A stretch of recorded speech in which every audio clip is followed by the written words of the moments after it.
Assalamualaikum warahmatullahi wabarakatuh. Di sini saya akan menjelaskan materi kedatangan Jepang ke Indonesia.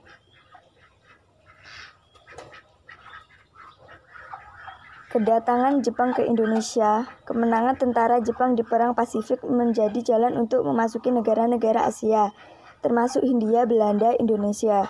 Jepang menganggap dirinya saudara tua dan disambut gembira, tetapi mengecewakan rakyat Indonesia. Sejak pengembangan Pearl Harbor oleh Angkatan Perang Jepang pada 8 Desember 1941, Jepang terus menyerang Angkatan Laut Amerika Serikat di Pasifik. Pasukan Jepang berhasil menghancurkan basis-basis militer Amerika seperti di Filipina, dan Indonesia terdampak. Alasan Jepang datang ke Indonesia bertujuan untuk mendapatkan cadangan logistik dan bahan industri perang seperti minyak bumi, timah, dan aluminium. Diperkirakan persediaan minyak Indonesia dapat mencukupi kebutuhan Jepang selama Perang Pasifik. Saat masuk Indonesia, Jepang sudah menjadi negara fasis dengan ideologi fasisme. Fasisme adalah sistem pemerintah di mana kekuasaan berada pada seorang diktator dan otoriter.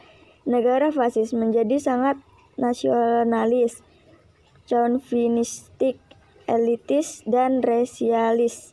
Kedatangan Jepang ke Indonesia pada Januari 1942, Jepang mendarat masuk ke Indonesia melalui Ambon dan menguasai seluruh Maluku.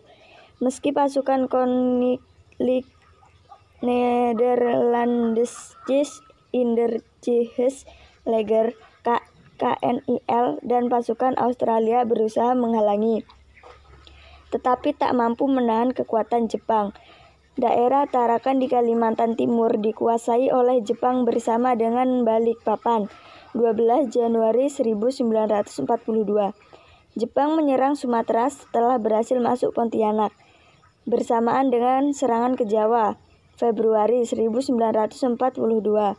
Pada 1 Maret 1942, kemenangan tentara Jepang dalam Perang Pasifik menunjukkan kemampuan Jepang dalam mengontrol wilayah yang sangat luas, di Burma sampai Pulau Oke di Samudra Pasifik. Setelah daerah-daerah di luar Jawa dikuasai, Jepang memusatkan perhatian untuk menguasai Jawa sebagai pusat pemerintah Hindia Belanda. Perlawanan Belanda Sekutu. Untuk menghadapi gerak invasi tentara Jepang, blok sekutu yang terdiri dari Belanda, Amerika Serikat, Australia, dan Inggris membentuk Komando Gabungan Tentara Serikat yang disebut ABDACOM yang bermarkas di Lembang. Letnan Jenderal terportal diangkat sebagai Panglima ABDACOM. Namun, kekuatan ABDACOM tidak mampu menyelamatkan Hindia Belanda dari kekalahan. Sementara itu, Gubernur Jenderal Tjarda pada Februari 1942 telah menguasai ke Bandung dan bertempur di Laut Jawa. Angkatan Laut Jepang berhasil menghancurkan pasukan gabungan Belanda-Inggris yang dipimpin Laksamana Karel Doorman. Sisa-sisa pasukan dan kapal Belanda yang berhasil lolos dan melarikan diri menuju Australia. Pendaratan pasukan Jepang di Jawa. Jenderal Imamura dan pasukan mendarat di Jawa pada 1 Maret 1942 di 3 tempat.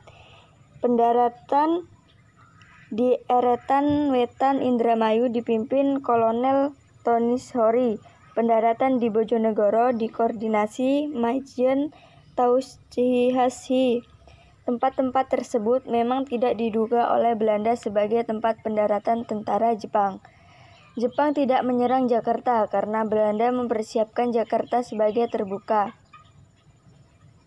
Pasukan Jepang dengan cepat menyerbu pasukan-pasukan kekuatan tentara Belanda di Jawa. Pada 5 Maret 1942, Batavia jatuh ke tangan Jepang.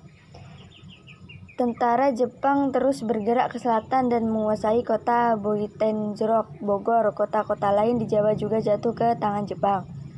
Belanda serahkan Indonesia ke Jepang. Untuk menghadapi pasukan Jepang, Sekutu mempersiapkan tentara gabungan ABDACOM, 1 kompi kadet dari Akademi Militer Kerajaan dan Korps Pendidikan Perwira Cadangan di Jawa Barat. Di Jawa Tengah disiapkan 4 batalion infanterie, di Jawa Timur terdiri dari 3 batalion pasukan bantu Indonesia dan 1 batalion marinir. Ditambah 1 satuan di Inggris dan Amerika. Tetapi tentara Jepang mendarat di Indonesia dengan jumlah besar, berhasil merebut tiap daerah tanpa perlawanan. Pada 8 Maret 1942, Jenderal Terpoten atas nama Komando Pasukan Belanda di pihak sekutu mendatangi penyerahan tanpa syarat ke Jepang dan mewakili Jenderal Imamura di Kalijati, Mandai berakhir penjajahan Belanda di Indonesia. Sekian dari saya ucapkan terima kasih. Wassalamualaikum warahmatullahi wabarakatuh.